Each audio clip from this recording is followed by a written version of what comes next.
Just like Olive Garden, when you're here, you're family. We saw Fast 9, so you know what that means.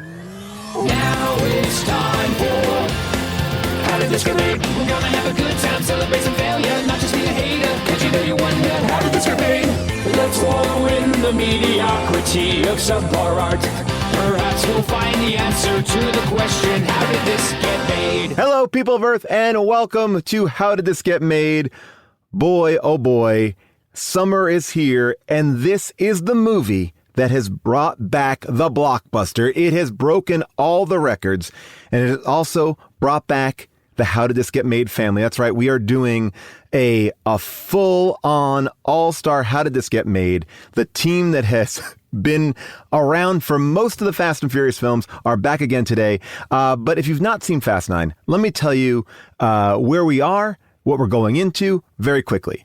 At 145 minutes, it is the longest one in the franchise. Justin Lin, the director, has returned. He was directed 4, 5, and 6. When we last left the gang, they were on a rooftop in New York City. Cypher is on the loose. Dom has a baby by Elsa, who is dead, that he renames Brian in the final scene.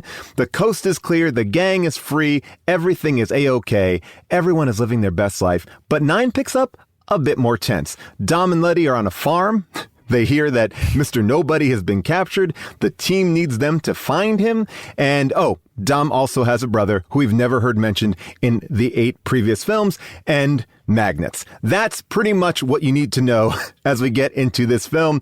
And as always, I cannot break this film down without my 2 co-hosts. Please welcome Jason Mantzoukas and June Diane Raphael. How are you both?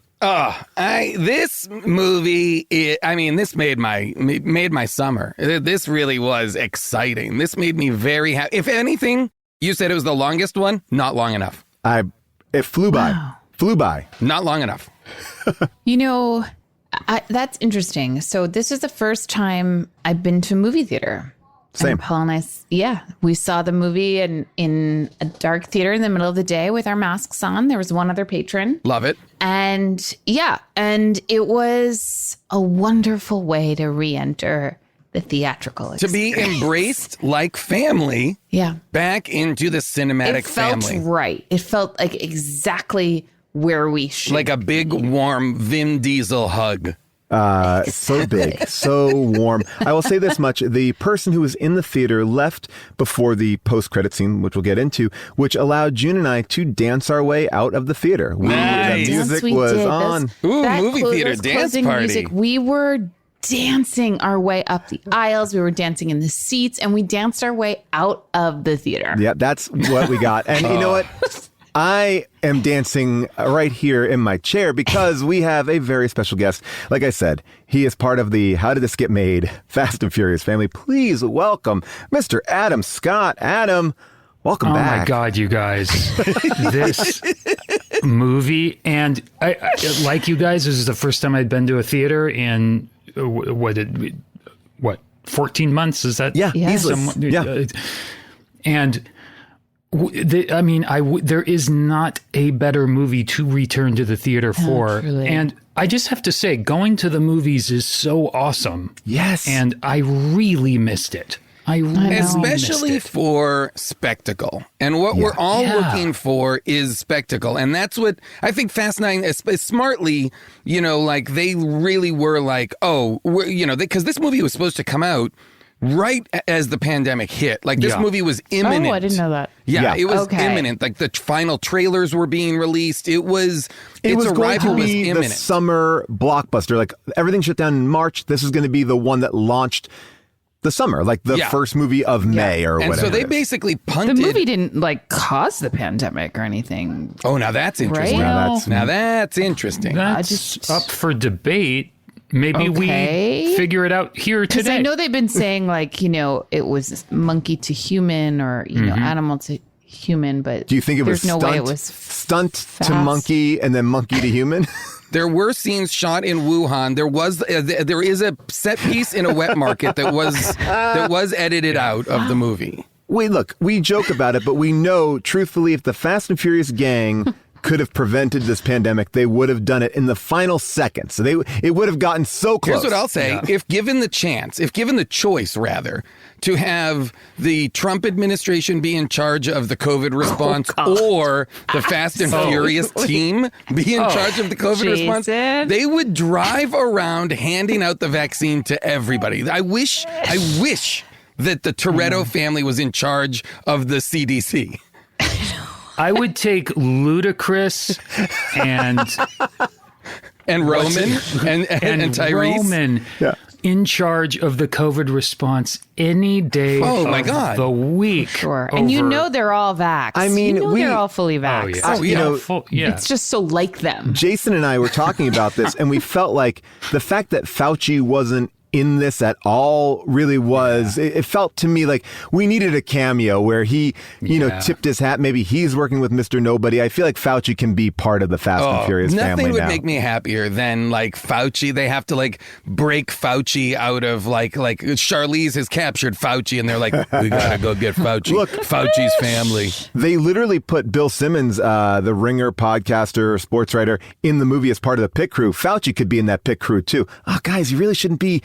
Wait, was Bill Simmons in the pit crew? Yes, is he really in the flashback? In the flashback. By the way, also in the multiple flashbacks. This is for us. This is second movie in a row for us with Michael Rooker in it.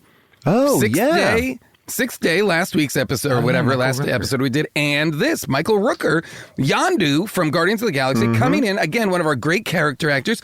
They they do. We haven't talked about it yet, but this movie starts with a flashback to young Dom, and we get to see his father, and his father's racing.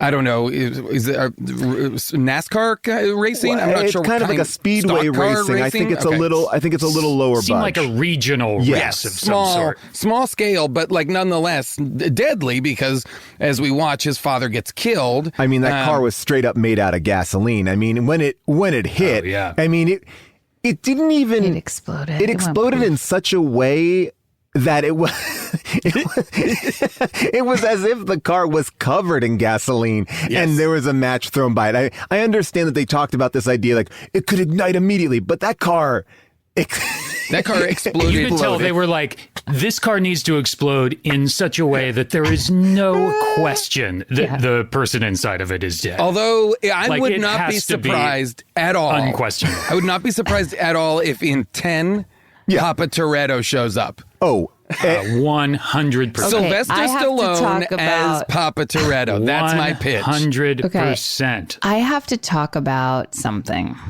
And that is the flashback sequence and the actor who's playing young John Cena, Dom's little brother, Jonah. What's his name? Jacob. Is it Jacob? Jacob. It's Jacob. Is so much shorter than young Dom. But then when we see them in adulthood, John Cena is so clearly quite a bit taller. So fascinating. It's outrageous. Now I'm going to say something else. If you watch the movie again, notice in scenes. Have you seen this movie more than once, Jason? No, I haven't. But I think that like I'm just going to point something out that only because if you get a chance to watch it again.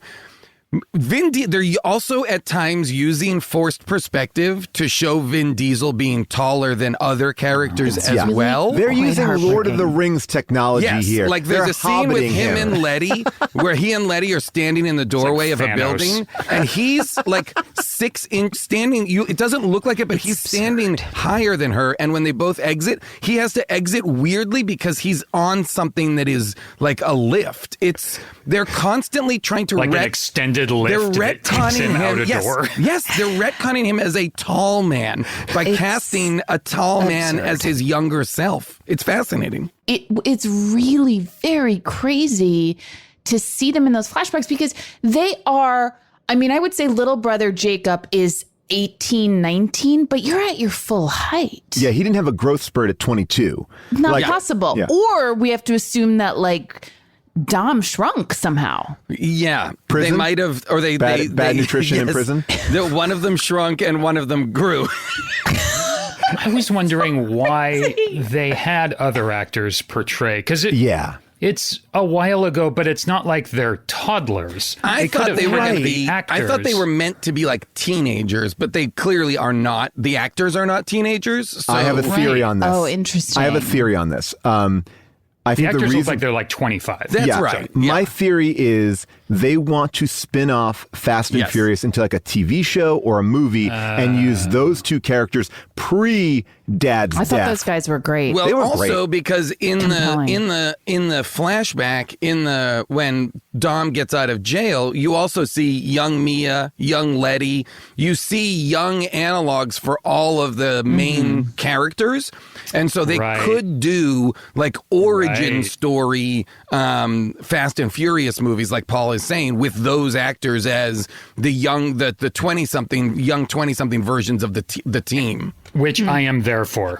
I'm all in. And I will say, though, Adam, to your point, I did want Little Man technology on these, Little Man, the classic Wayans Brothers films where they just put an adult head on a baby. I wanted that for Vin. Been great. But Michael Rooker was in the flashbacks just with a super weird wig on. Yeah. By the way. And then...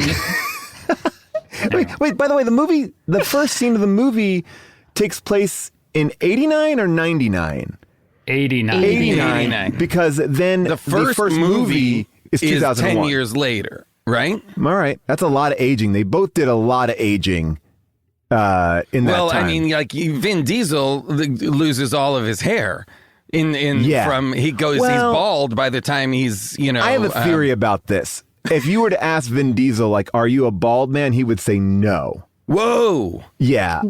Now that's interesting. I believe there are I can speak as a bald man, that there are certain bald men who don't believe that they're bald, that they just shave their head by choice. Like they've convinced themselves. No, I'm not bald. I could have hair. I choose to shave it off. Right. And there is this movie franchise, here's what I'll say. This movie franchise has the highest number of bald men in lead roles out of anything we've ever seen in history. Which makes me furious because I'm finally like, get me in there, guys.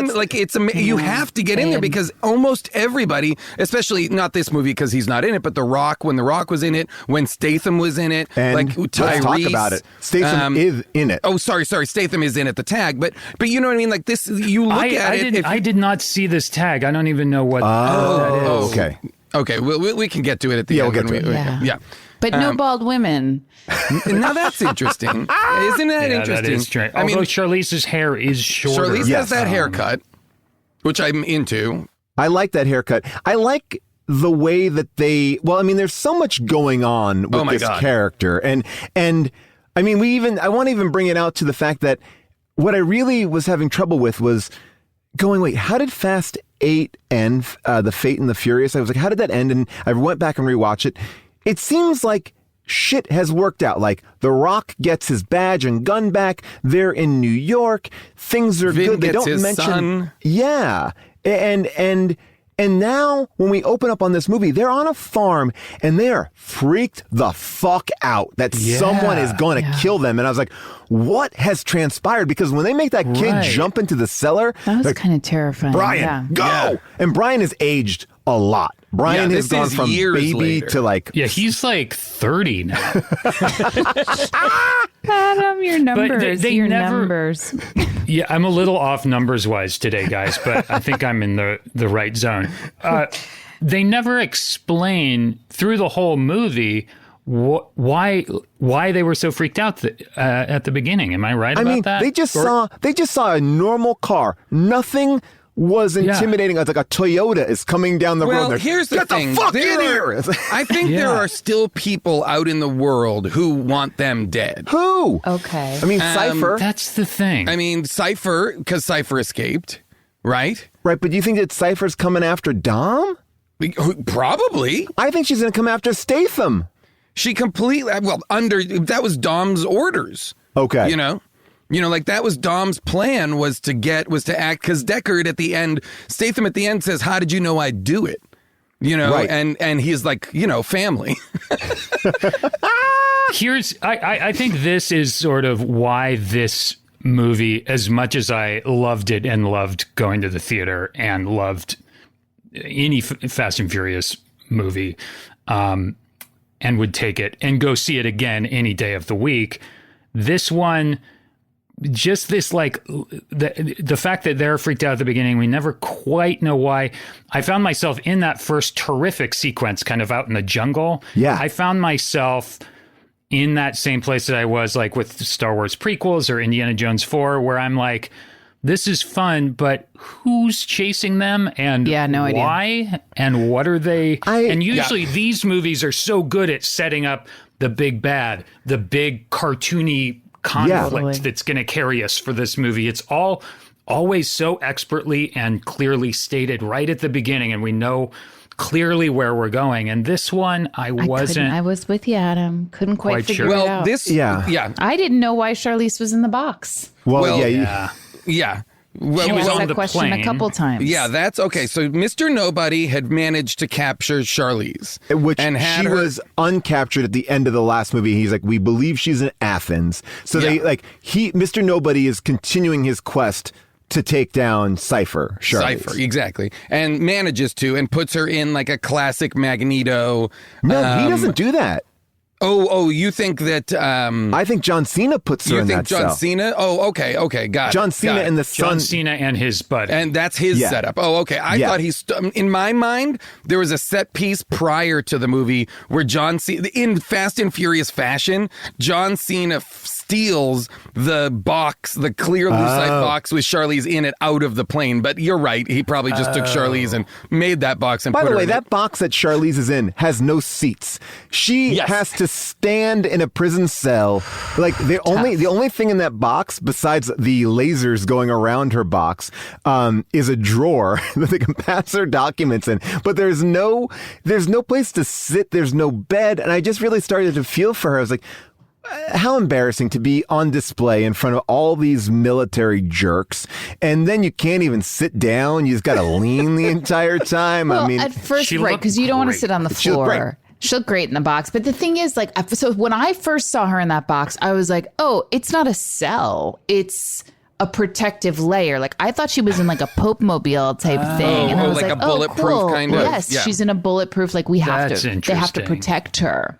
I thought it was weird that because it's, again, if you haven't seen it, it's like a perfectly transparent, like a glass lucite bulletproof box. Very I thought Magneto. the one weird thing that was weird was that it was a completely clear, transparent toilet that was in there. I thought that was uncalled for. I didn't like that. I just thought that was long weird. scene where we're with her the entire time she goes to the bathroom. Yeah, and she's like, can I get a magazine? Can I get something? Yeah. And you just see everything travel through the pipes are I mean, transparent. by the way, and it was really wonderfully designed. And again, this is technology we shouldn't be using on just villain super jails. But they really did a great job on Listen, that. transparent toilets are where it's at. That's Wonder Woman has her invisible jet. It's got to have an I mean, invisible I will toilet say, on if there. you've ever had a colonic, it's the same idea. Like, you kind of get to see what goes by. See everything. You see everything. And everyone else gets to see it too, which is the cool part, because all the plumbing Love it. is translated. Yeah, and that's for really John fun. Cena's team, they get to make sure that nothing that's coming out That's right. is like a message Or like that she a hasn't zip eaten, drive. digested and is Yeah. shitting out some sort of message Yeah. in a capsule. That's right. Or We all anything. know Honestly, this we should technology be is very doing tiny. this for, Guantanamo? Yes, the most violent. All bad guys need to be offenders. shitting in Yeah, transparent we need toilets. to see their shit. We have to. By the way, Their shit. This is enough for the Marvel Universe. The raft needs to be totally translucent. We need to see these supervillains As you shitting. talk about this, Jason, I'm realizing that Magneto also didn't have a toilet in there. He had a bed. So Yeah. was his toilet invisible, or was his toilet? Did they have to walk him out? Magneto, the back? here's the thing. Magneto's shits are so high in metal content, he can just use his powers to extract them from his butt cleanly and then send them away.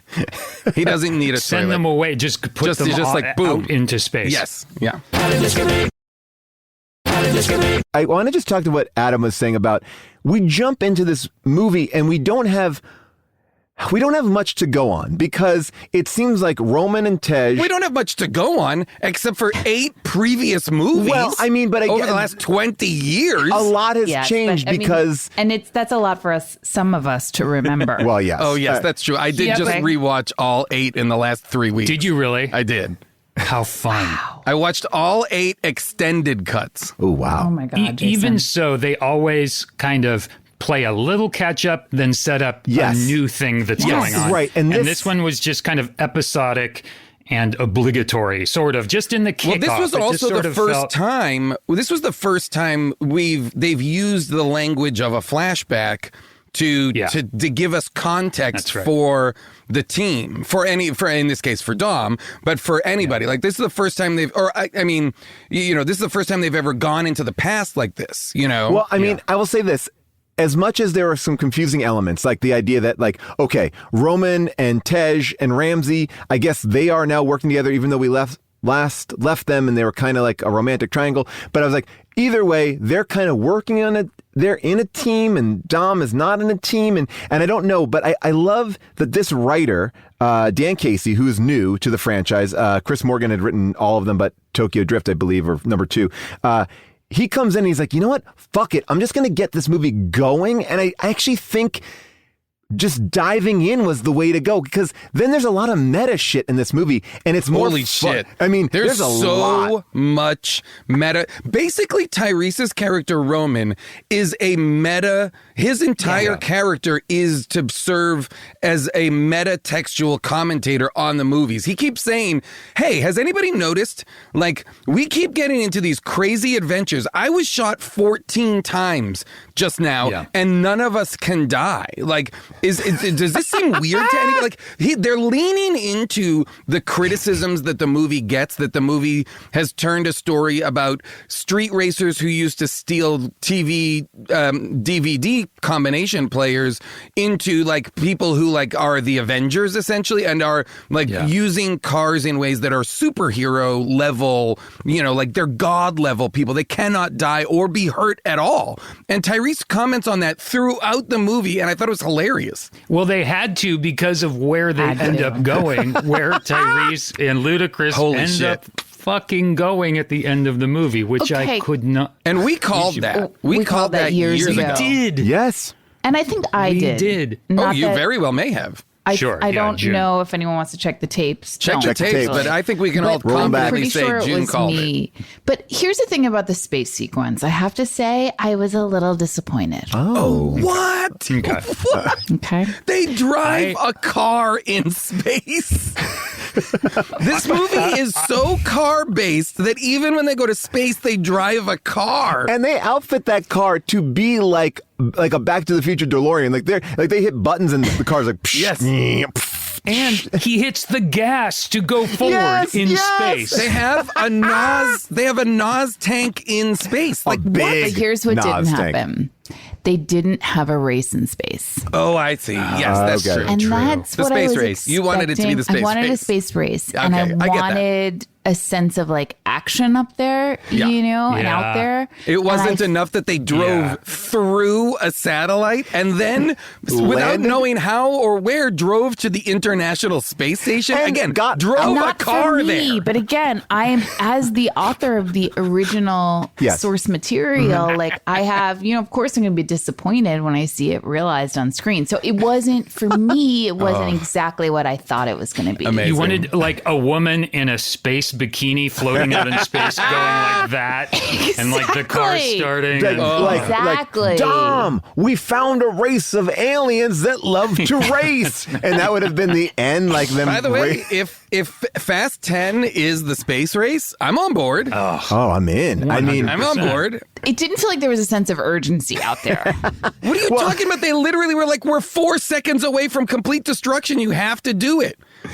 I don't know. And I did want one of them. I did want one of them to have to get out of the car and do a spacewalk. Oh, yes, me it too. was calling for a spacewalk. Yeah. There's no way there's no way that the car, their suits, or anything can withstand the pressures of space. There's No. just absolutely no way. By the way, they popped no. out of that car at the Yes. end when you see them at the space station, like as if they rolled down the window and was like, "Hey, like Hey, they're can on." we come on? The movie. This movie, I will say, does for me. I will say one of the things that this, having now watched them all, one of the things that this franchise does so smartly is it's always course correcting And this one, they were like, oh, no, we know what these movies are. We have to not only recognize it and comment on it through Tyrese's kind of meta commentary, but also lean into how silly these movies are let them be silly. This is my point. This is what I know. I took a lot of flack online about this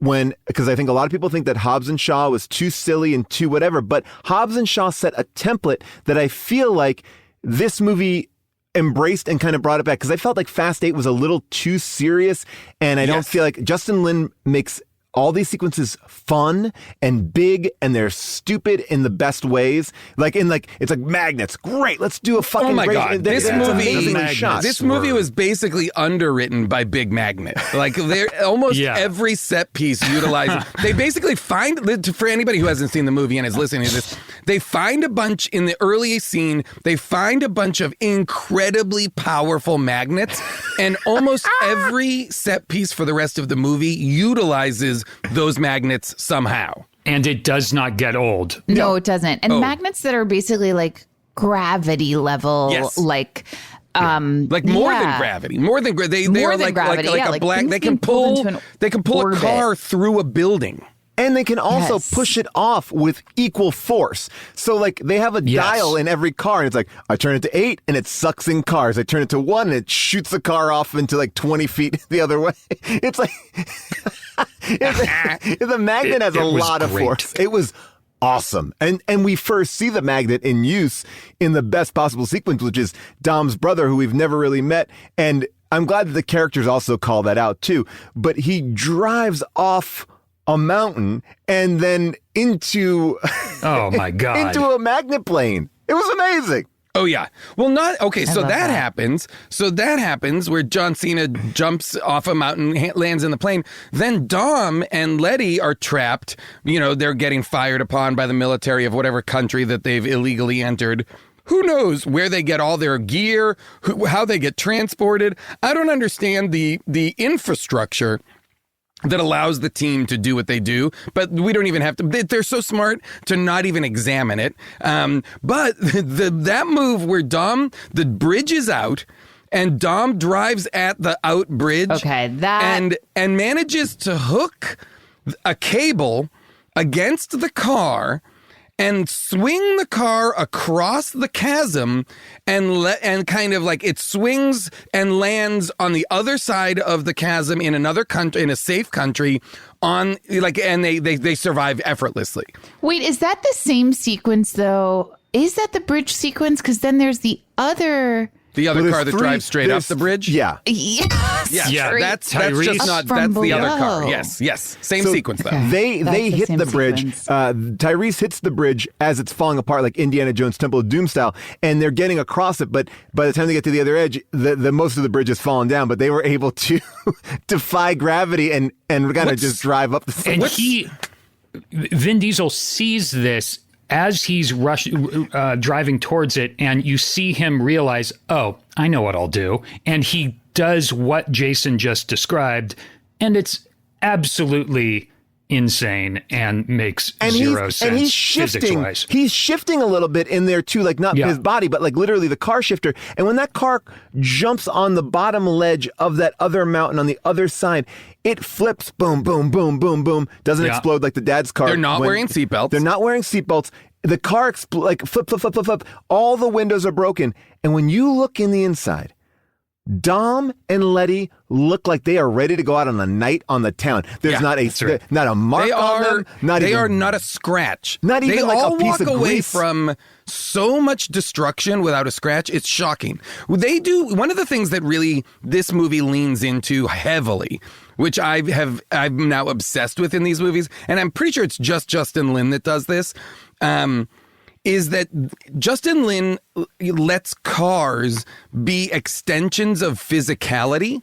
So like So, like, in this case, this is like Tarzan swinging across a vine, across a chasm on a vine, you know? But in this case, they instead of catching it with their hands and swinging across, they catch it with the car and swing across.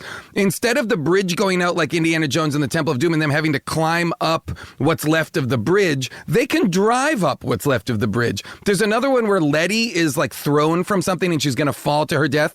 And Dom drives his car around and he catches her with his car. Wow, so cars are hands. Her landing on the hood and like grabbing on the inside ridge of the hood and looking at him through the windshield is now like their signature romantic move. They see each other through cars. Yeah, and when she did that and they look at each other and they're like, all right, yeah, we did June, that how many again. times That's have I cool. done that to you, caught you on the hood of the car? Like, if she landed on the hood of his car, she would land with the weight and the ferocity that would cause her to die, and they would be staring at each other while she died on the hood of his car. It's they constantly are using cars as extensions of their physicality. It's almost as like if they are That's how in Transformers. control they are. Like Transformers are robot and cars, and they can jump across. They can do things. I did have a couple of like logic questions because, and I don't want to get bogged down in it, but this is the one that really stuck out to me. Dom and Letty are living in a farm, very removed from where, we don't know where. This so removed that the sight of a car coming causes them to go into full fucking panic, terror mode. Like, we're going to be home invaded. Now, they say to Dom and Letty, hey, we're going to go find Mr. Nobody, which they say Mr. Nobody about a zillion times in like 5 minutes in one sequence. Truly. I was like, wow, they must be regretting this name, Mr. Nobody. But so he's like, no, I don't do that anymore. But wheels are going to be up at 6 a.m. At one point, it seems like Dom decides to go around like, let's say 10 p.m. midnight. I'm going to give it in that zone. Who's babysitting Brian, the baby? Yes. Because I know that Brian is also watching the other kids, but it didn't seem like he had a chance to like there would have been one thing if he would have brought Brian to the airplane and said, all right, but first we got to make a stop in LA. Like that baby, they never mentioned it. No, where they don't mention it until much later when Mia shows up and she's like, don't worry, all the kids are with Brian. So at some that's the point, interesting thing about the movie, though. Like the movie, and they did this in the last one, like they equate fatherhood and parenthood with death. And the concept of family in the movie really only applies to work and adult friendships. Like it is never applied to actual like parental biological ties, which is really upsetting. And I also found it fascinating because that is Dom's child, right? Yes, That's by his Elsa. child. Yeah. it's his child with Elsa Pataki, and I think her name is the woman who died in the last movie. He also just never checks in. No. Never. Oh, no. And Letty mentions him again until the end of the movie. And Letty doesn't seem interested in being a surrogate mother to young Brian at all. She seems Not like at all. She's like, I don't want this life. She's ready to go basically. She's like- immediately. and I love that I they actually liked, but I was also I thought that was interesting, that they gave that to her, that she wasn't, but it just seemed like I was like, is he still in the trunk? Is little Brian in a trunk somewhere? Is he still hiding in the hidey hole? I'll be back in a couple of days. Is Paul Walker's character still alive? Yes. Oh yes, Adam. He's just retired from that's this who, life. that's who pulled up at the end. Yeah. In the blue He's, car. I know. He's in a living death, which is called fatherhood. Yes. I was going to save that question for the end.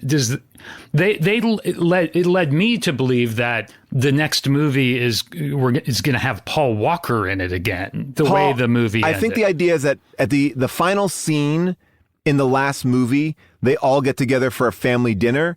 And they don't mention Paul. Barbecue. And I feel like there's a couple mistakes that the fans called out. We'll get to justice for Han in a second. And I think it was like, what do you mean you didn't want to have Paul at the barbecue? And they were like, this is how we can do it.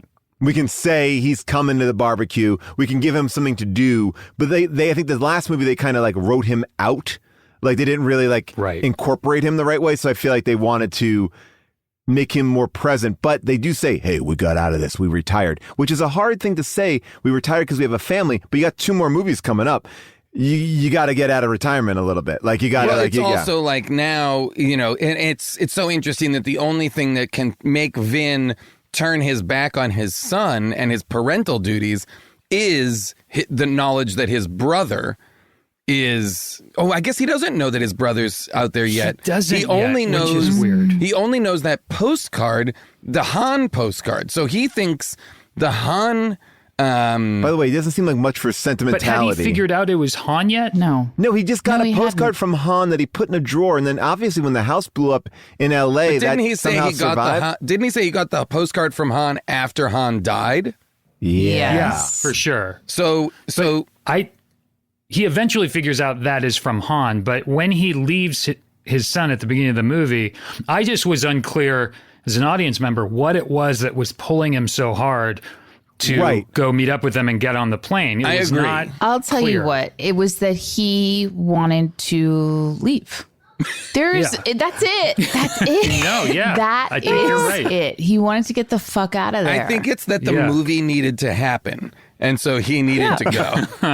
Well, look, Mr. Nobody is family, right? He was like, I can't not help my family. Mr. Nobody helped me. He cleaned my record. Like he felt an obligation. Like, yes, I love being a father, but at the same time, I am a father and that's my family, but also Mr. Nobody is also my family because he came to my last picnic. I believe that was part of the reasoning.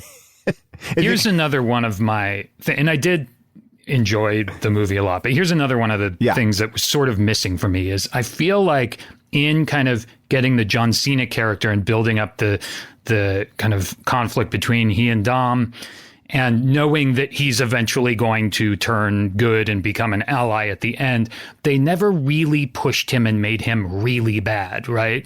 Like they should have, I think, gone all the way like they did with Statham and made him an evil, he kills Han or whatever, or at least we think he did. Like he was a bad guy. And then they turned him. And I think in the absence of that, and Charlize clearly they only got her for 3 days or whatever 3 it days. was. Feels like one day. It seems like we'll do the sell stuff before lunch and after the sell stuff after lunch.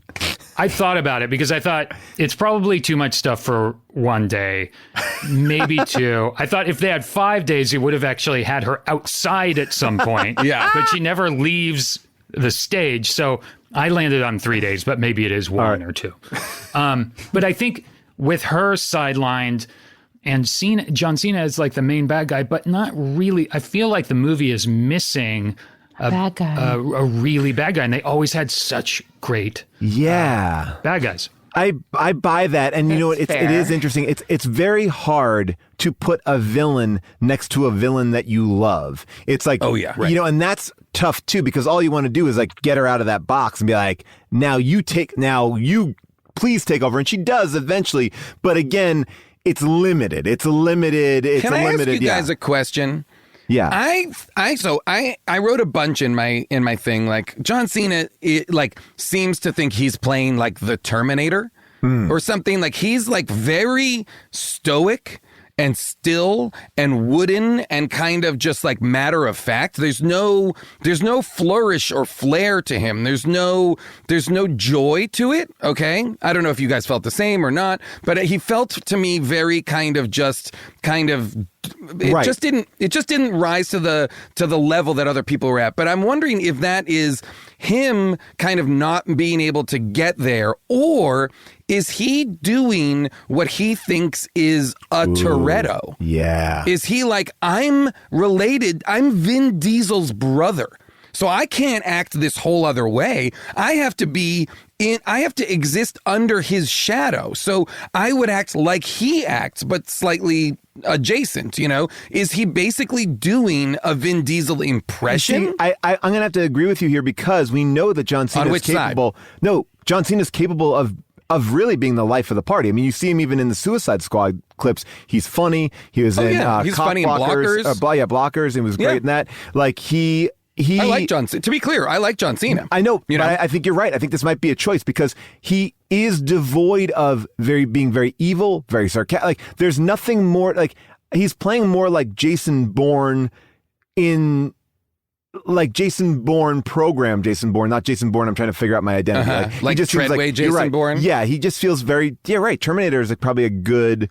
He felt to me like a Terminator, like he was just joylessly moving through his plan without any relish, without his plan any is only to get emotional. money. Yeah. He doesn't even want to destroy the world. I read it differently. Okay. Because I read it because what we end up finding out, I thought that in the beginning, Jason, but then what we end up finding out is he's actually held this secret. Yes. You know, for his whole life. And it sort of...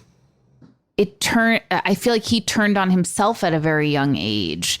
And so to me, it kind of justified why he was so disconnected. Mm-hmm. And I don't know. I actually really liked John Cena in this movie. I did too. I thought he was good. And I think for like the kind of actor he is and the kind of role this was, I thought he was really good at like projecting smarts. Yes. And in other roles he's played, I see that. And I think it's interesting and way more interesting than some of these actors sometimes are.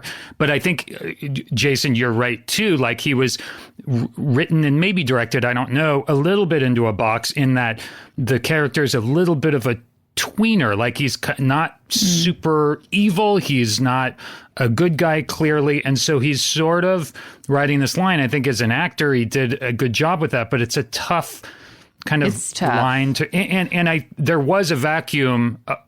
I did miss The Rock and Jason Statham for that sense of fun. Those guys are fun. That's the thing is like Statham and The Rock, which I think John Cena is supposed to kind of replace those guys and that energy. And I think it's good for him to be a big physically imposing villain. I liked that. Because we don't have Statham, we don't have The Rock, we don't have any of those kind of physical threats. So I liked, and I liked John Cena's character, and I liked his kind of, I liked what he was. I liked basically that they used John Cena's character to answer questions from the past, i.e., how do you think Mr. Nobody knew who you were? You know, when John Cena's like, I'm the one that told him about your team. I'm the one that like it kind of answers some of the questions that make the Fast and Furious timeline a little bit wonky, you know, which is he kind of is retconning it by saying, I've been following you all along. I know what's up. It's very much like that reveal in the latest James Bond, not the one that's coming out, but the one before it, where it's like, who do you think was behind the whole thing? It was me. It's like, oh, well, it was? Oh, okay. Like, well, listen, John Cena did an excellent job at, pretending to be the same height as Vin Diesel. That's not easy. I mean, that is not easy. And I believed it. I believed that he was a smaller man. I will say that there is something really interesting about the stoic nature of them, and I think they did pair up really well, and they're fighting buddies. And you have to have a turn for the character because you know he's going to become good at the end. So it's a tricky position to play, but he also doesn't Can I ask a question, Paul, that I think you and I discussed in the theater quietly? There was only one other patron. But what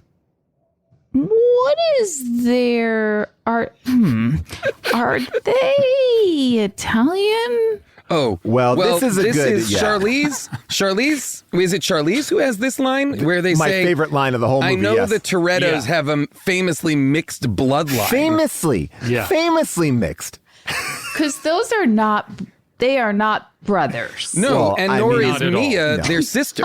Nor like is Aryan. young. Nor is young He's as Vin. Aryan as it comes. I mean, young Vin, old Vin, different. Mia, like it's all over the map. But the Cena's dad, like Nordic. She says Nordic. She says I didn't know there was a Nordic. She says line. that. She references his Nordic chin. Okay, yes, so she says I didn't. And then what did she say? She says you have a Nordic chin. I wouldn't have predicted that.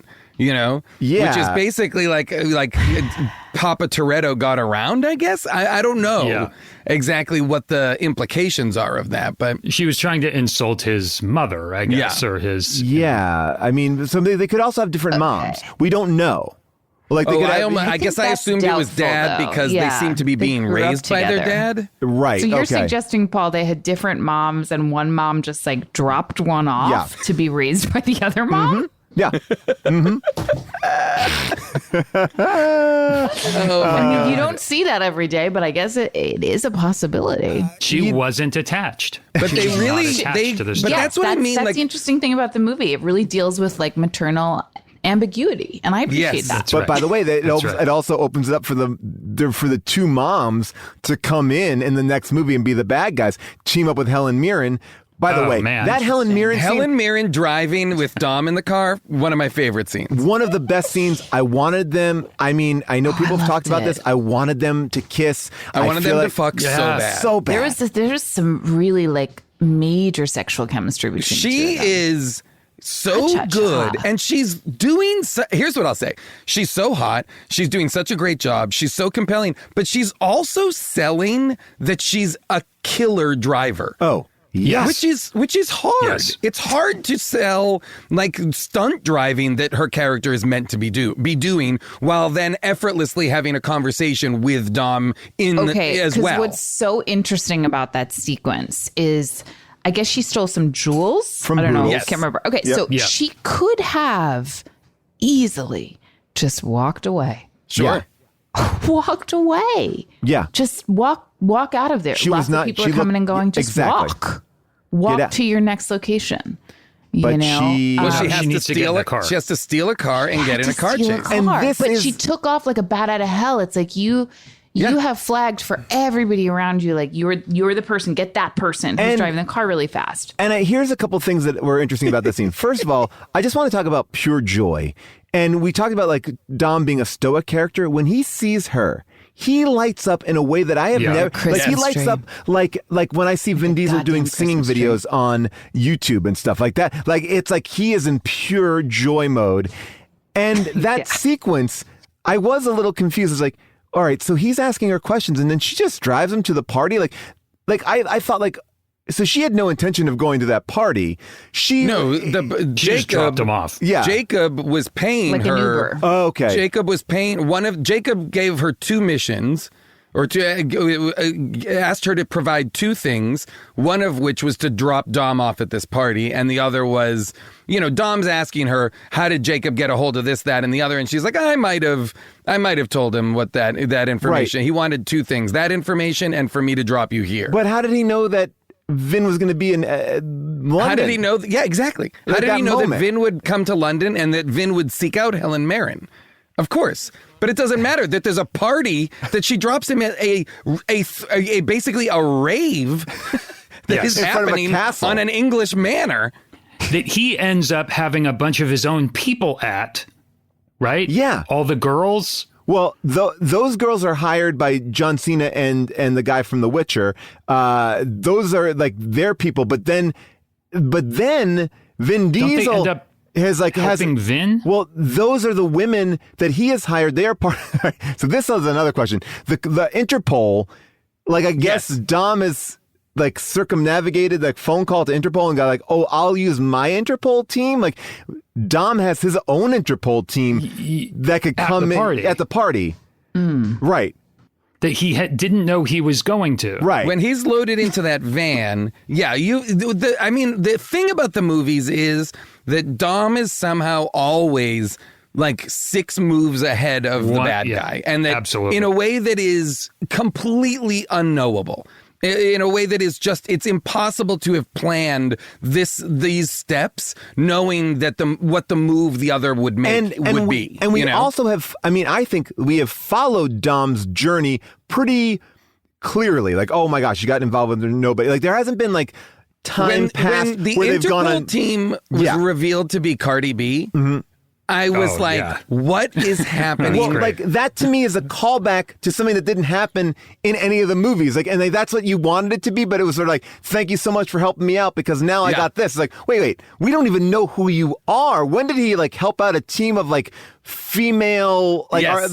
But I'm like, part of me is like, are they seeding this as some sort of like thing? Like, are we gonna like see more of this elite female kind of like military team, or I don't know what they are. I was fascinated by that just as a reality, and I was like, oh, I wonder if they're going to be part of this going forward. And then they weren't, but I was like, oh, I wonder if this team will be now used by Dom and his crew, as because they're always bringing more people in, which I love. I love that I love that Vin Diesel understands that the success of the movies is predicated of the modern iteration from 5 forward, is to bring in other actors, other people from all these other places, and bringing Han back, and not just bringing Han back, but giving Han a teammate that is his character. His character's now been raising this young girl that he found, and people are after her because she's the key to unlock the mega weapon or whatever, and that they're now just part of they're reintroduced and just completely part of the team. I loved it. Sort of, but then also another thing I thought was missing was when The Rock and Jason Statham were in it, it seemed like there was a bit more of a sense of humor around Dom as well, and sort of making fun of him a little bit was part of the fun as well. And I think that has gone away. Careful. Yeah, I know. Well, you know what they did? They James Bonded him, because what they do is they split the team up so effectively that you take the 2 funny guys and you put them with more funny guys, and then you take Vin and you separate him from everybody. Then you take Jordana Brewster and Letty and you put them on their own. Like it's almost like the alchemy of the separation was wrong. It's like take Roman and Vin, and then you need to kind of mix it up a little bit, but you just Vin is doing straight up James Bond. They've really kind of segmented it into their thing, which is it's Roman, Natalie Emmanuel, and Tyrese. Because at one point they have the set piece where yes, the nerds. Then Dom is always lone wolf, and now I think they're creating what seems to me to be like kind of when they send Letty and Mia to Japan, it becomes like, oh, now there's going to be like the girls of Fast 9 team, the women in the Fast 9 universe. They are now they are teamed up together in a way, and I will say when they go and the sniper takes out the hit team that's coming after them, and it's Han as the sniper, I started to weep. When Han was revealed, I cried. It was such even though I've seen the trailer that he's back. He's in the posters. I know he's coming back. Part of the advertising. I'm familiar with the Justice for Han, but his return was emotionally very satisfying. I cried when Vin hugged him, because I felt like you didn't see Vin. When Vin said, okay, it's okay to feel, like when he told us it's okay. Well, you see everything through Vin's eyes. Yeah. For you, Vin is your surrogate. Which is why that whole sequence we'll get to the underwater sequence, but I mean that sequence. But not just Fast and Furious movies either. You have like a whole thing. Yeah. That's why he doesn't recognize Vin. It's all about Dom. Vin is my eyes. I am Vin. And when I see Han like that, I will say that this movie, we needed to bring back Han. I'm excited that Han is back. I thought, and this is why, again, I go, Dan Casey, you're a fucking genius, because he has a pretty crazy deck to deal with. He's like, I got to figure out all this shit. And the way he figures it out, and the way that they justify that Han is alive, is pretty loose. Pretty. But this is, again, this gets at what I think these movies do so well, which is don't worry about it. Yeah. Yeah. Don't worry about it. Don't worry about it. And also, I feel like maybe I made this up, but I feel like they said a number of times, it's too complicated to explain. Yes. Yeah. There's no time for it. And I was like, oh, okay, there's no time for it. Doesn't Han say Mr. Nobody worked his magic or something like that? He's got a line that just glosses over, and then you see a flashback where Han and Mr. Nobody are watching the car explosion that you think killed Han. I think he said something like, well, Mr. Nobody can really make stuff look real, or something like that. Where I mean, Mr. Nobody is he is the centerpiece now. It has gone from a character that we met. By the way, Scott Eastwood did not make a return appearance in this movie. Interesting. But Mr. Nobody has become the center of this universe, and he came in only 2 movies ago. But thank God, because he has figured it all out. And there's a moment where I'm like, maybe he's using projection, but I was like, oh, if he's like, all I wanted was like Mr. Nobody. This is my version of it. Do the same exact sequence, but then have Mr. Nobody go like, it's working. And then you turn and you see Han on the ground in front of a green screen. And you go, like, oh, there's some sort of projection thing going on. Like Han's pretending he's in the car and the car is actually a robot car. Like, but they don't even do it. They don't even do that. They don't even need to do that. They're just doing, like, it's fine. Don't worry about it. Keep moving. Remember that show, the BBC show Sherlock with Benedict Cumberbatch? Like he fakes his death and you're like, oh, how did he do it? And even that one was like, I like this. Like, and Tyrese does it earlier in the movie. Like a car drops on him and it's like, I'm okay. Yeah. Like, and you're like, fuck it. And I think that Tyrese car drop is to get you ready for the Han one later. It's like anything is possible. I think so. Giselle is back. Giselle. And I think that's what they're also kind of saying, which is Tyrese is essentially having a crisis of mortality. Is he in the movie? Tyrese inside the movie is like, are we immortal? Like, are we invincible? I think they're going to do like that John Scalzi book, Red Shirts. In the next movie, they're going to make, we are in a movie called Fast and Furious, and we are action stars. We need to break out into the real world. It's like Last Action Hero. They have to break out into the real world. I, for a second, when he first started doing that, thought, are they going to reveal some sort of supernatural element to finally at least Tyrese and Ludacris, and that they are somehow bulletproof and there's some supernatural element. But yeah, you're right that that Mr. Nobody is now like a Deus Ex Machina. Yeah, like anything that makes no sense, they now have that character to just go and paper over anything weird. For example, they're like, oh no, what do we do? And Natalie Emmanuel is like, oh, there were some coordinates buried in Mr. Nobody's message. They go to those coordinates and it's a secret headquarters. So now they have a secret headquarters that they can completely operate out of. So now they have, and I was like, okay, so now they've fully moved the location to this secret headquarters that Mr. Nobody sent them, blah, blah, blah. Again, where is baby Brian? They're all just, how long does this mission must take weeks and weeks. I think it all took place in 72 hours. How? There's so much international travel. There's so much nighttime. There's so much nighttime. They're always at night. They're sleeping and traveling during the day. They reference pop culture a lot. Oh, the Star Wars The monologue. bad guy is like, get me everything. Get me Chewbacca if you can. Yeah. I was like, what is and this? then another Star Wars reference like 3 minutes later. Yes, Charlize says you're like Yoda, like the puppet with someone's hand up its ass. That was a great twist. That was By the great. way, I mean, look, Han is Han Solo.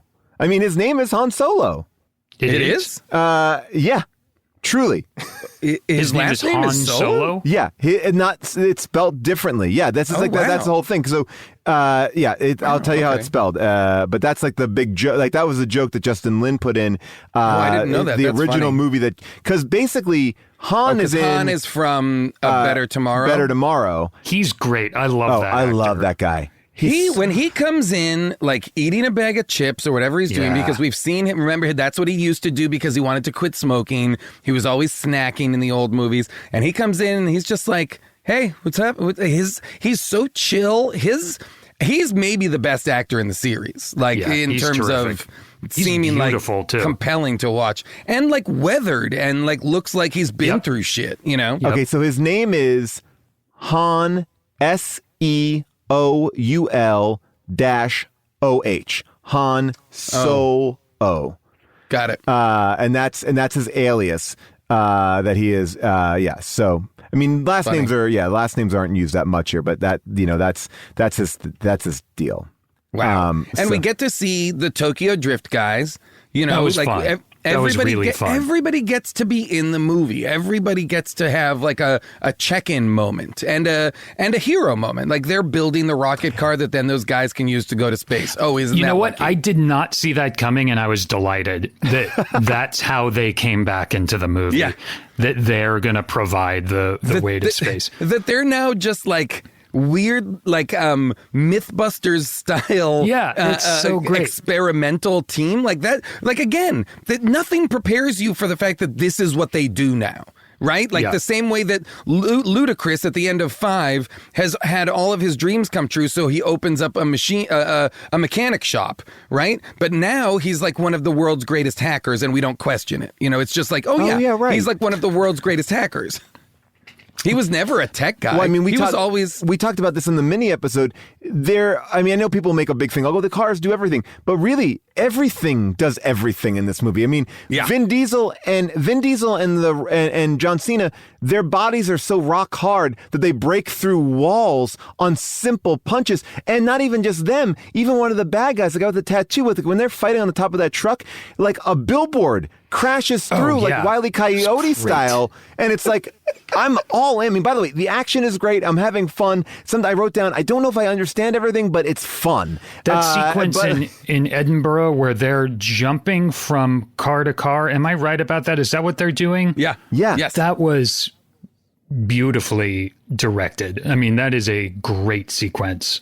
And there are, 5 of those terrific action sequences that are legitimately inventive. And each movie, they figure out how to do something new. And it's really By the fun. way, I did think the problem with the zip lining was you just have John Cena going like, okay, I guess my escape plan is I'm going to zip line across Edinburgh. Like there was no like, I'm just to one spot. It just seemed like I'll go to here. And I'll go to here, and I'll go to here, and then I'll go to here. Like, wouldn't everyone in Edinburgh be like, what the fuck is this guy ziplining? And like, wouldn't you run out of Edinburgh is not a huge city. You would eventually run out of tall buildings. Yeah, but it was such a funny, again, they're always using new tools to up the ante, and it's preposterous that a giant wrestler is going to zip line across a whole city, over and over and over again, shooting the guns, zip lining across, shooting the guns. It's so funny to me. And that meanwhile, like this whole other thing is happening, which is Ludacris and Tyrese are in a fight in the back of the van, in the back of the magnet van. That was so fun. With those guys, and then Natalie Emmanuel gets in the driver's seat. She can't drive. That was great. Her whole character is that she can't drive, which she said in previous movies, but this is the first time they've ever then made her drive, which I thought was hilarious and such a good way to add different stakes to that car chase, which is she's driving poorly. She's doing comedic beats of like, I'm sorry, like, ooh, but it's also causing havoc in the back of the van where Roman and Tyrese are. I thought it was great. It's great. Like, that's a funny scene. Yeah. I also had thought about this, and I don't know, June, like there's something about that fight in the back of the van, and I don't know why I started thinking about this. Like, how hard and how much would you have to punch a human being before they pass out? Because that seems to be the default thing. I'm going to punch you until you're knocked out, and that seems hard. Like, for people who are not like a professional boxer, like, I'm not going to put that on Toretto and Cena. I believe that they could probably do that, even though they're both Torettos. But like, I felt like that fight in the back of the van was kind of fun because they had to punch those guys a lot. Like, those guys are getting punched like before they finally like just crapped out. But to be punched so many times that you pass out is it's a pretty brutal way to go. I don't know why. Like, the amount of punching that happens on average in movies, if there was a bar fight like in real life, that amount of punching would for sure kill someone. Right. Especially in a moving van with edges out, steel van. It was pretty rough. I want to spend a little bit of time just talking about this moment from French cinema here where Dom rips the roof off of a building with his bare hands, pulls down with 2 chains a roof, and then then falls into the water, and then has this moment that is, I think, one of the most beautiful, artistically directed moments in all of Fast and Furious, where he is walking through his own life and dealing with mortality and family. It also allows him to look at scenes from the movie from a different perspective, as if like you're like wearing an Oculus and you can kind of be like, oh, right, that's what I missed. But like that sequence was pretty shocking to me, like that was in this movie. Well, it's the first time, it's really kind of like a near-death experience for Dom, obviously. It's set up that he is essentially sacrificing himself so that the others can live. He tells Letty to tell his son that he loves him or he never gave up, whatever. He tells Letty like final words for his son. And then he pulls this roof down. He falls into the water and it's like him dying, sinking to the bottom and dying. But what's interesting is that it does this the first time in any of these movies, Dom realizes he was wrong. Right. Because when he has these visions, he realizes he was wrong. Yeah. He got it wrong. He got it wrong. And it's the first time in any Fast and Furious movie where Dom is wrong. And not only is he wrong, but he betrayed family.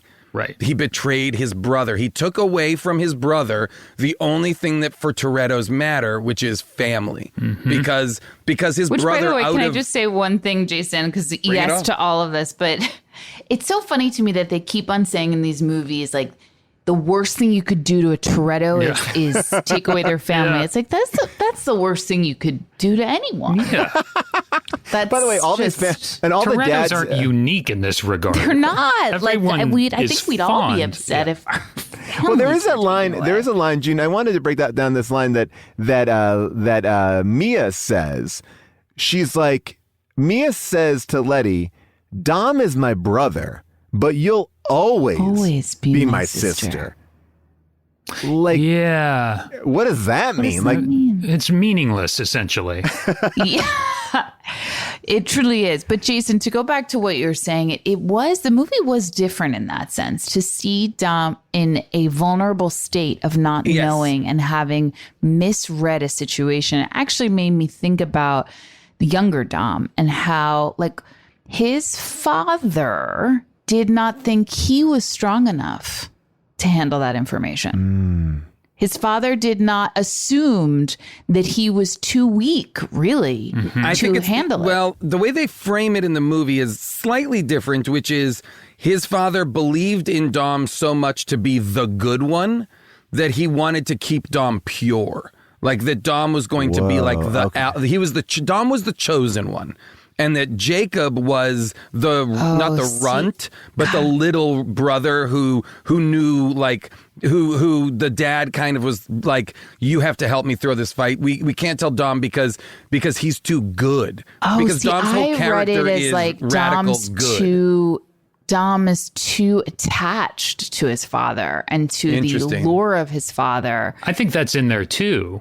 Yeah, he can't handle this reality. And it made him seem to me so, well, I think it broadened his character as actually like, oh, wow, this is a different Toretto, where we're now seeing that his whole sense of his own masculinity is based on a lie. Mm-hmm. Yeah, and Jacob keeping this secret all of these years, you would think like this whole conflict and this whole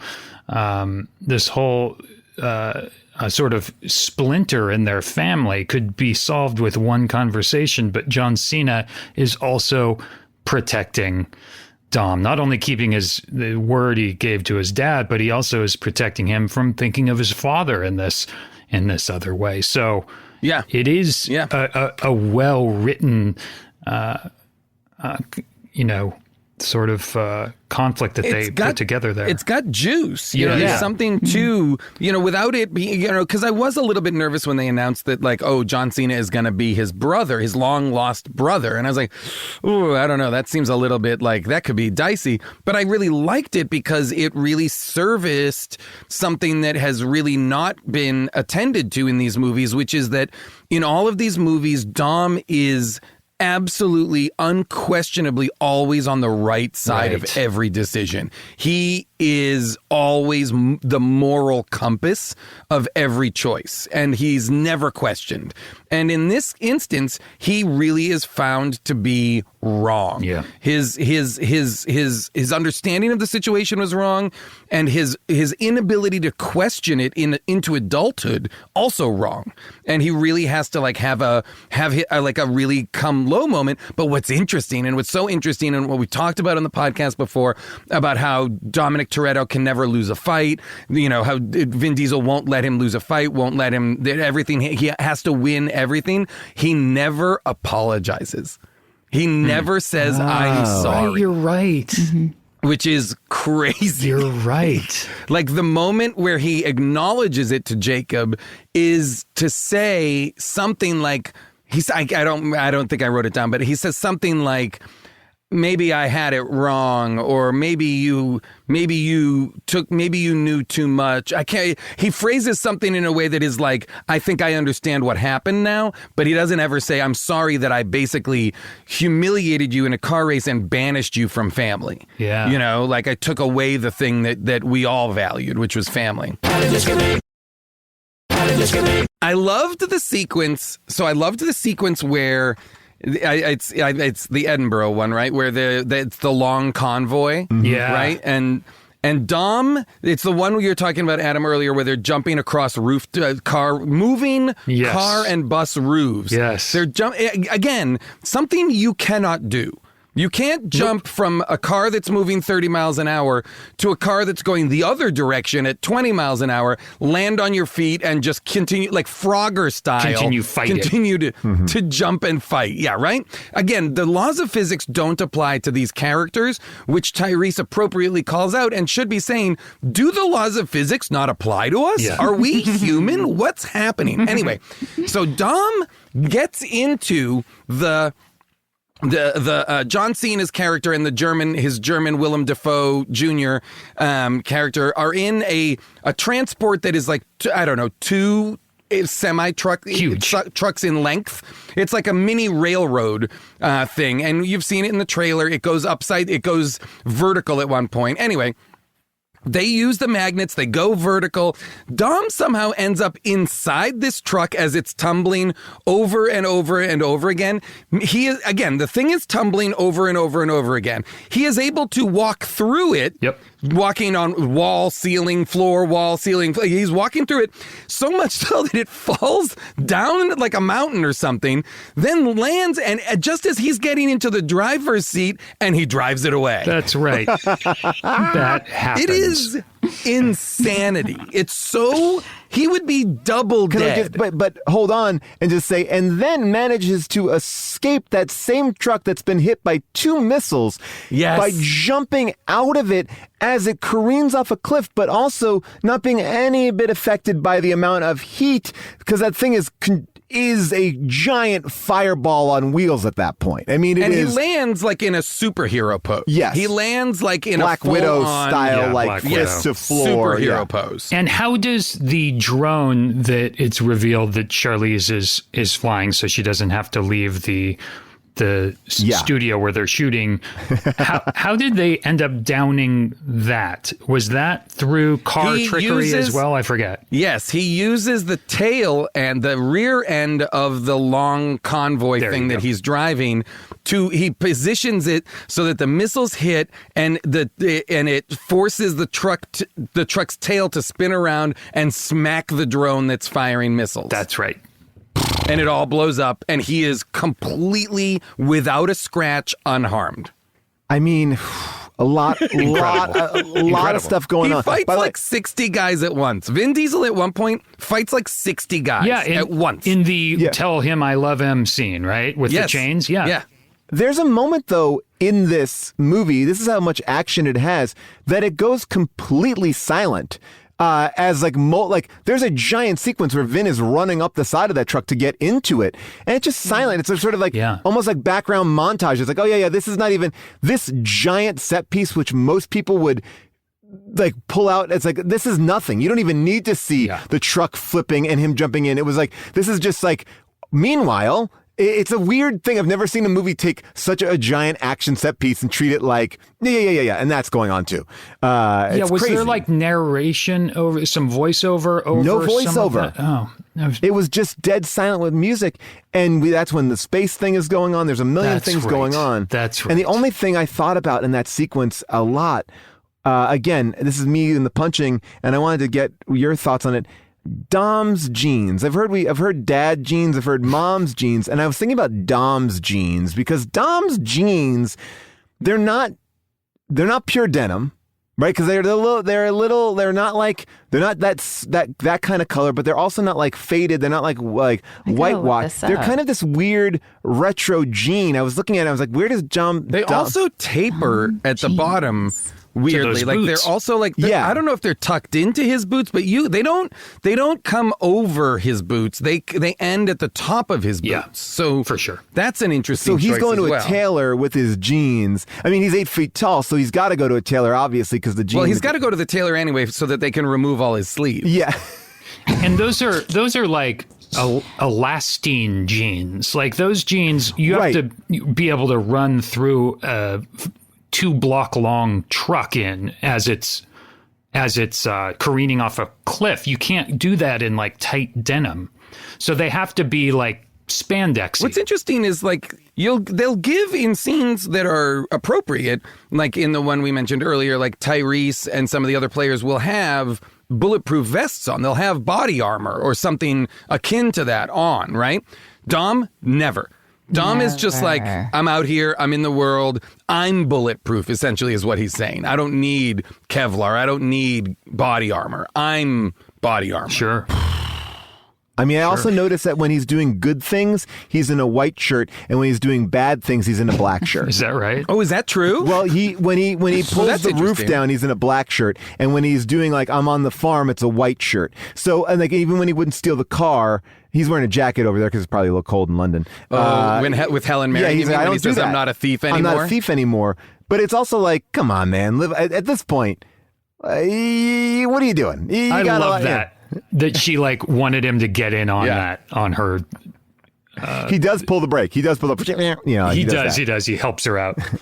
The number because they insist on using cars and because they use cars on active city streets frequently, I'm going to estimate the number of civilian deaths that happen in the course of the events of this movie is in the thousands. Oh, and people, this is the first time I will say this too. Justin Lin directed some extras to do some good stuff. Like, well, there's that one guy who's shopping for like microwave ovens. Yeah. And the car flies through, or all the microwave ovens flies out. And like, well, even if you're not getting hit by a microwave oven at 60 miles an hour, you're going to get glass in your face. Someone's getting glass. The dog is going to get glass in their paw. There's a car. They suck John Cena's car through an entire Scottish building into their truck. It goes through 2 walls. Like people are in there. Like shopping or their apartments. They Who are knows? so glibly. I do they're think so glibly, it felt like this movie had the highest death toll for sure. of Yeah. passers-by. Sure. Maybe Yeah. the Puerto Rico one where they were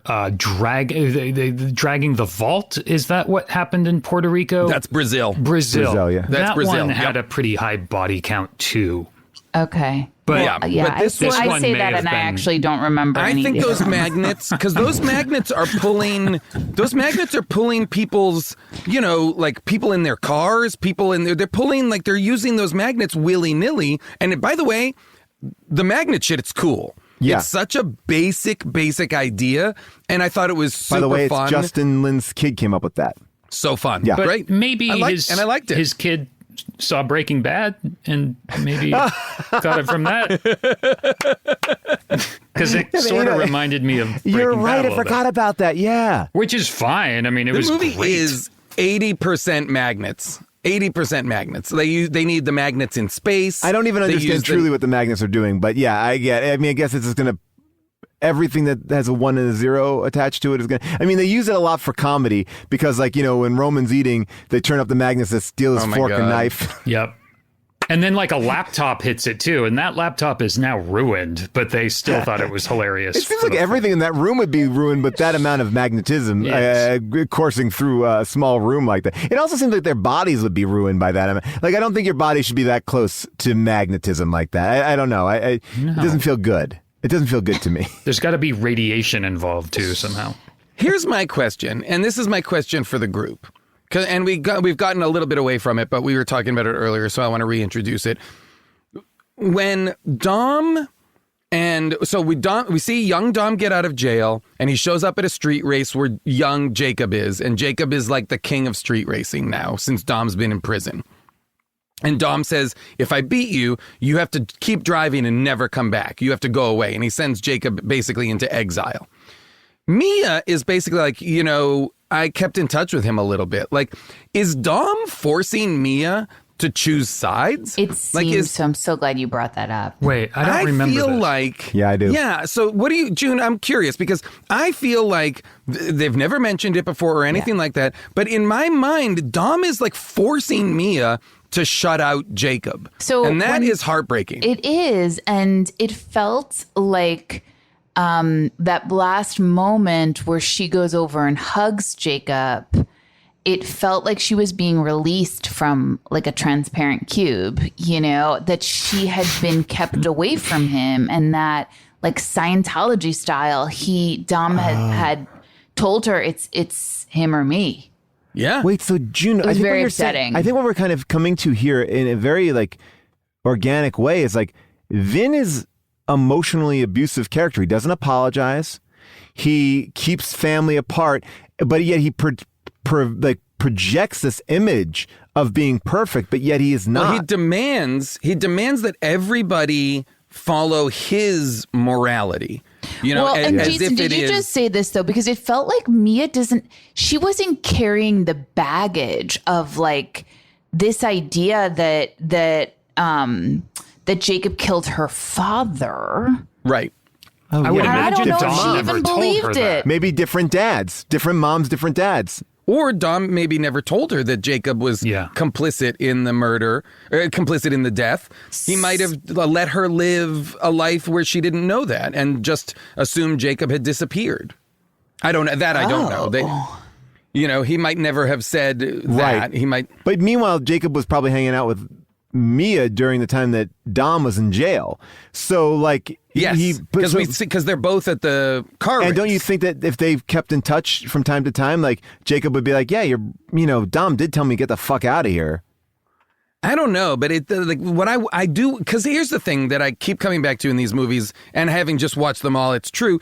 Like the Dom Mia brother-sister relationship never makes sense. Never. Right? Like they do not seem like they are brother and sister. They seem like they're part of the same group, and they seem like they've been together since they were young. I understand all of that. They do not seem like brother and sister. I had forgotten that they were brother and sister until this movie. And so the Dom Jacob dynamic, I totally understood. But when you factor in there's a third sibling here, and you're barely giving it any weight. Yep. But she does. Like Letty's more of a sister to Dom. Yeah, because they don't kiss, do they? Do they ever kiss Letty and Dom? Very rarely. No, they have in the past, but theirs is a very chastely represented relationship. I know. I was a little bit weirded out because I couldn't quite tell if like Letty was not into this life they were leading, and I think June, you kind of hit the nail on the head. Wait, you couldn't tell? She wasn't into it. Okay, yeah, all right. She says specifically, "We don't hide." Well, but she's like pissed. But I hate your son. Well, she has that line where she says, "I just remembered who I was." And then our whole lives changed, basically. Right. Because remember, she had amnesia. Right. Let's not forget. I did forget. She just had amnesia. Yeah. And so just when she remembered who she was, came back into the fold, they basically stopped doing adventures, and he has a son now. I mean, it's pretty wild shit. Did she just come back into the fold in the last movie? Or the one movie before? prior. Okay. The movie prior, she is like, oh, Letty's back. And she was a bad guy. She was the bad guy. That's she was on Decker's brothers. She was on Statham's brothers team, the other Decker. The other That's Shaw. right. The other Shaw. Sorry. Did the other Shaw die? Did they kill him? No, he's alive still too. He's in a little prison. fucked up. Owen, I think, is it Owen Owen's Shaw? in prison. I think he's in prison, He was and a the sister. good bad guy too. Yeah. And I don't remember what happened to the sister. And Jason Statham, I thought the last time we saw Jason Statham, he was walking into a prison, like a narrow corridor, and all those guns were pointed at him. But he's out now, as we see in the post. Wait, is that the end of Hobbs and Shaw, you mean?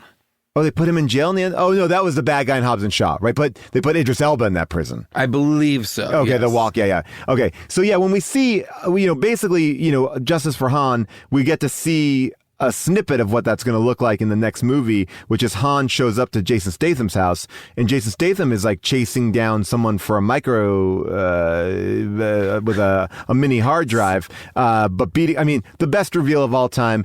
Jason, you missed the great thing, Adam. Jason Statham is punching a boxing bag. We don't know it's Statham at first. It's a guy in like a hood, like punching a punching bag. And you think, okay, who's this villain that's training to like defeat the crew?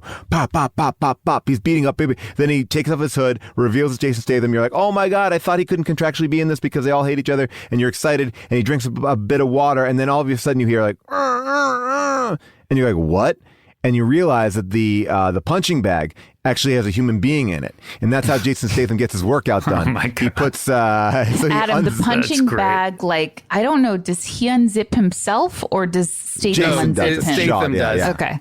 Yeah, it's pretty wild. Who's in there? Just Unknown. a Just a random guy. Yeah. Just a guy. Okay. Oh my Unknown. God. I just wanted to make sure that we weren't supposed to recognize. No, and then he's like, I got the micro hard drive here. Everything's It on is little. weird, though, that guy doesn't make a peep until Yes. he's, like, unzipped. Yeah, Well, that he would probably knocked hurt. out. Yeah. Oh, yeah. And then knock on the door. The door opens, and who is it? It's Han eating out of a bag of chips, and he sees Shaw blackout. That's all we get to see. And Statham, I will say, and Statham looks shocked and scared or nervous Yeah, or he's like, he had no shit. idea. No, that was you an know? odd choice too, because Statham is a guy who kills so many people that for him to like, he's having like a Bucky Winter Soldier moment of like, oh Right. my God, my past is coming to haunt me. But he never seems to be that upset about like I almost wanted the end of the movie to be like, oh shit, Han's here, and he goes to throw a punch, and Han goes to throw a punch, and then the punches hit together like Rocky, and it's like boom, coming, like Amazing. But I mean, I don't want them to fight because I want them to get on with each other. But it seems like the way that they brought Han back and the way that Jason Statham's in the franchise, they're gonna become fast friends. Like I think they're all gonna understand. Fast and Furious friends? Yeah. Is that the next movie? Is that they're I mean, have they shot it or are they shooting There's it now? two more, 10 and 11, all just directed by Justin Lin. He's going to finish out this 11 film series, and they're building, I think, to this final. This is all. I guess what I would say about this is, we know that Cypher's alive, so that's a big thing. But it didn't end on the cliffhanger that I thought it was going to end on, because it feels like we got two more movies to lead into. I felt like it was going to be like a trilogy here. It doesn't feel like it's ending on a trilogy note. It felt pretty finite. The thing that Mr. Nobody is still missing. Got it. So that's left out there. Charlize, Cypher is still out there, and I believe is the most compelling villain the series has, absolutely, ever established. Yeah, she's so like great. I think she is the most capable and the most impressive in terms of like scale, scope, vision. Like she is like a super villain versus everybody else. Like when it comes down to it in this movie, like the Vin Diesel, John Cena, like petulant brother fight that's at the center of this movie, where they have an argument like teenagers in front of like John Cena's whole military. Like they storm in and they're like, Dad liked you better. Dad didn't want you to. And they have like a whiny brother fight, which was hilarious. But all the other villains have like personal agendas, and Charlize is like a big world brain thinker. Yes. And that's where I hope this goes. I hope that this turns into something where, because I would love a movie where, because I think both of the movies that Charlize has been in so far, she has expertly done an incredible amount of incredible work in very short spurts. Yeah, you want more she's of her. basically only on the plane in the last one, and she's basically only in the box in this one. Very small presence, but I would love Charlize driving. I would love Charlize in it. She can. In it more. Yeah. That would be Agreed. exciting to me. I also want to Fighting, see all of it. I want to see Dom reach that level of like acting too. That one moment I love. I'm going to turn down my mic volume here. Where he goes, "I showed you mercy." Like that one moment was pretty. That was intense. crazy. It was a real it was like a very Pacino-esque move. It was like, Yes. we're going toe to toe here, and it's like I'm bringing it up. Yeah. That was amazing. But they had to turn down his mic too. Now that we've gotten a brother, like, who else do you want to see enter this world? Two moms. I think so. Or like the dad is still alive. Mr. Nobody somehow also saved the dad. Well, the dad having to kill himself. I mean, the dad, again, anything can happen. Well, Giselle. Or Mr. Nobody is the dad. Whoa. Kurt Plastic Russell surgery. is their dad. I like Plastic that. surgery. Giselle is primed for a comeback. Yeah. She is so primed for a comeback. I felt But like I will say that I will say that they've done such a good job making Giselle, the heartbreak of Hans story is the loss of Giselle. Yeah. So to have her come back, that would be interesting. I would like that if they were going to then spin Giselle and Han off into something else. I love it, like a Bonnie and something. If there Clyde. was- Like a, You know, because I loved her character. I loved Giselle. I thought that was an incredible character. And but it's so inextricably woven into like Han's story that I almost feel like to introduce it, have her back would be great. But I would then want there to be a spin-off movie that is Han and Giselle adventures. Oh, I would watch whatever. the two of them in like a globe-trotting, sexy spy thriller. That would be so fun. By the way, I'm in Spy Racers, the Fast and Furious cartoon, just FYI. Whoa. Yeah, no big deal. It's on Netflix. cool. That's great. I play a government What do you agent. play? I was a government agent in one of them. So there's 4 that's seasons awesome. On Netflix. What? Yeah, there's 4 seasons. Really? I've never even. Is it like Dom and the whole gang are in it? It's more like the kids. It's like Fast and Furious kids. So it's like Muppet Babies I for was gonna Fast say, and like Furious? It's called Spy That's Racers. awesome. And I'm a colonel on a military base. I know that. we have to get going here, but I'm gonna just quickly. Obviously, we had an opinion about this film. There are people out there with a different opinion. It is now time for second opinions.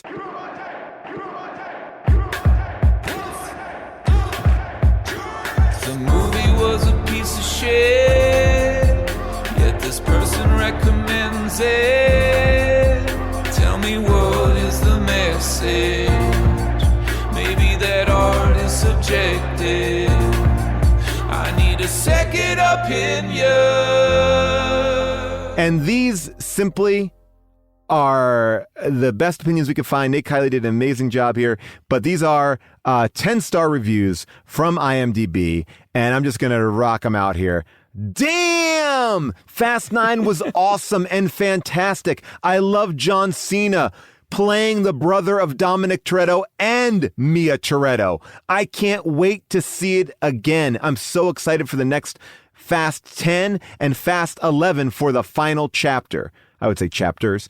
And then this one is from Fisher. Goes, geez, these 1s and 2s out of 10 are a bit harsh. We all know this franchise has evolved, and if you don't like the direction it's gone in, don't bother watching. You're never going to be the Godfather of Oscars-wise. Everyone knows this. You watch them for the action, the camaraderie, and the laughs. I gave it a 10 to even out the average, so people don't see it as a 5 and then don't watch it. If fast films aren't your bag, watch something else. I doubt the cast read these reviews, but if they do, thank you. This is a really good feel-good delight. And then this one was the final one here. This one is like, so what? They went to space. This movie was never about street racing, but you casuals keep on yapping and crying about it. Nah. When will it be about racing? Shut the fuck up. Limited casual fans. They use cars to do the heist, and even Brian said to Dom in the first movie they couldn't make that kind of money just by doing street racing. But haters gonna hate. No matter how many movies they made, I'll always be excited for the new movie because this movie isn't about thinking. It's about fun. 10 stars. Go, the She-Hulk. Wow. I would have to didisagree. I think the Fast and Furious was very much about street racing. I when think it that was, started. Oh, yes. It's been about street racing throughout. Yeah. Almost every movie, maybe with the exception of this one, has had a or I guess this one had a street race for the brothers. Yeah, that was. They were kind of doing world building to shit. then banish the brother, but there's always been a street race, usually. And a location that is street race based. Yeah, where there seems to be hundreds of people know to show up to show off their cars, usually under a bridge or something like that. In the middle of Paris or Bulgaria or anywhere they go. Party. Yeah, it's like a party with cars and racing. And I don't know, have you guys ever come across that in your lives? Not And by the way, once. they shot that right. They shot that right across. June, you were part of a street racing scene, weren't you, in New York back in the day? Well, it was a brief period. It was a dark time. It was a really dark time. June, we shot Black Monday next to the scene where Dom and Jacob have their fight over that bridge. That I was there late night. really? I was there all. But I never saw straight bridge. Yeah. Yes, that bridge. But I've never seen. I've never seen any street racing. I want to just say one thing before we say what we want people to check out. And this is well, first of all, let me say one thing. If you haven't watched it yet, when they go to Tokyo, please watch Jordana Brewster's work with chopsticks in the ramen bowl. She does everything she can not to eat out of the ramen bowl. I was so enamored with the movement. It's like, I guess in 2.5 Men, they would always eat pizza with like a knife and fork, and there's weird stuff. They're watching her with the ramen bowl. Like June and I screamed because when she finally did eat a shrimp, it was like you were on the edge of your seat. When is she going to eat something here? It was really really well done. So watch the ramen bowl if you've not watched it yet. Do you think it was because she didn't want to have to keep eating all night while they shot the scene, Yes. or she was Absolutely. just avoiding? Yeah. Yeah. I feel like it's like who wants to eat broth all night? Like All night, you know? ramen. I was also just like, can we let these two women sit down with like a beer? Yeah. Like, why do we have to have them sitting down with these giant bowls? Black Widow did it. Black Widow, they just drank some beers in a roadside cafe. Like you need that. You need those moments. Would we recommend this movie? I feel like across the board we're saying yes, right? I mean, but Yeah. I don't want to speak. Oh yeah, Absolutely. 100%. A blast. And a much needed, fun summer blockbuster. Yeah. This has the feel of a spectacle laced blockbuster. And I thought I really enjoyed it. Again, like having watched them all just recently, there are some duds in there. There's some duds along the way, and they really have in this last batch really found a way to tell these stories in inventive, practical ways. There's a lot of practical stuff in here. There's obviously a ton of CGI as well, and it doesn't make sense, but there's a lot of fun practical effects that look great, and it's a blast to watch. Absolutely, I recommend it. All right. Adam, anything you want to tell people to check out while we're here? I'm jumping into How Did This Get Made? Coming up, F9, The Fast Saga. We're going to be talking about that. And where can people get that? You just go to any podcast app, really. Apple All right, great. Podcasts. What's a podcast? How do I get that? Oh. Is that's on the internet? Well, I don't.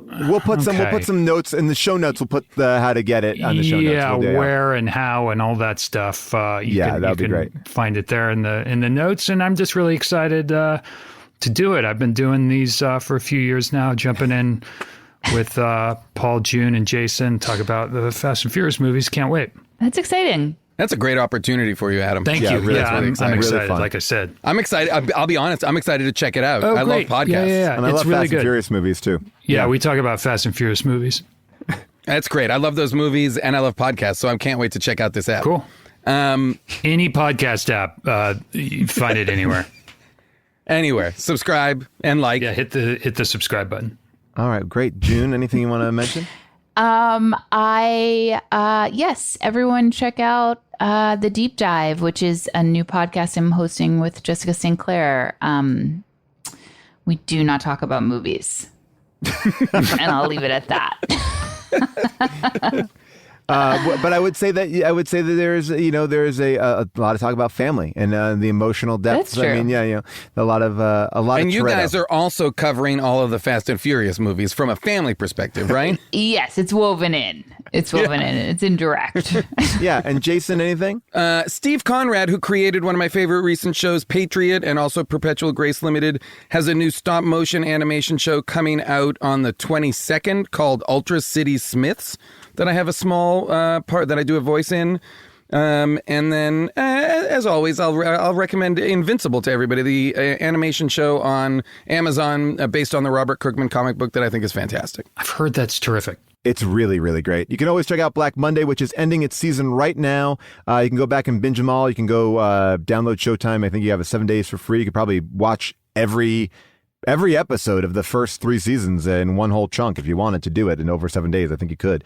And also to check out what's going on over at twitch.tv/friendzone. It's just a streaming video thing, and me and Hubel host a show, and we have cooking shows, and we have music shows, and me and Pally do a show, and Jason pops on there from time to time. It's a blast. And make sure you check out our Discords. You can go to discord.gg/Paul Scheer or discord.gg/HDTGM for a lot of fun stuff there. A big thank you to Avril Halley for doing all of our movie picking, Nate Kiley for doing all of our amazing research. But thanks to our super producer, Cody Fisher, our engineer, Devin Bryant, our MVP, Molly Reynolds, our MVP squared, July Diaz, and everybody who helps put the show together over at Earwolf. We couldn't do it without you, and we couldn't do it without the amazing artwork that we get from Zach McAleese, a.k.a. the Ghost of Craig T. Nelson on Instagram, and also Kyle Waldron. So you can check that out on all of our social platforms.